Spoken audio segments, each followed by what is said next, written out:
હળહળ કલયુગમાં સંતાનો માતા પિતા પર હુમલો કરતા હોવાની ઘટનાઓ વધી રહી છે।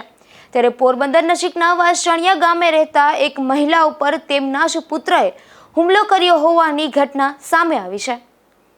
પોરબંદર નજીકના વાસણિયા ગામે રહેતા પુરીબેન મનસુખભાઈ પરમાર નામના મહિલાના જણાવ્યા અનુસાર તેઓ તેમના ઘરે જમતા હતા ત્યારે તેમનો પુત્ર સમીર મનસુખભાઈ પરમાર ત્યાં ઘરે આવ્યો હતો અને પૈસાની માંગણી કરી તેની માતા સાથે બોલાચાલી કરી હતી। જે બોલાચાલી બાદ પુરીબેન ઉપર તેના પુત્ર સમીરે સાવરણી વડે હુમલો કર્યો હતો।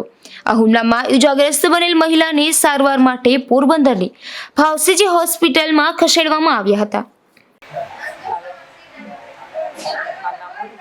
મારું નામ પરમાર, ગામ વાંચિયાળી। મારો છોકરો દારૂ પીને વારંવાર આવી રીતે મારે છે અને પૈસાની માંગણી કરે, હત્યાવી નાખે, ગાડી હત્યાવી નાખે, આવી રીતે દારૂ પીને આવી ધમાલ કરે મારી નાખે। આ 5મી વાર બનાવ બન્યો।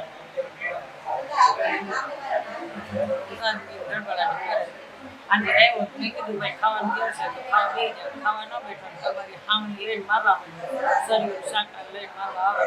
આનો કયો કિસ્સો સમીર મનસુખ પરમાર, ગામ વાંચિયાળી। આ ઘટના બાદ મહિલાના પરિવારજનો દ્વારા પોલીસને જાણ કરતા પોલીસે પણ આગળની કાર્યવાહી હાથ ધરી હતી। અશોક થાનકી, ગુજરાત ન્યૂઝ, પોરબંદર।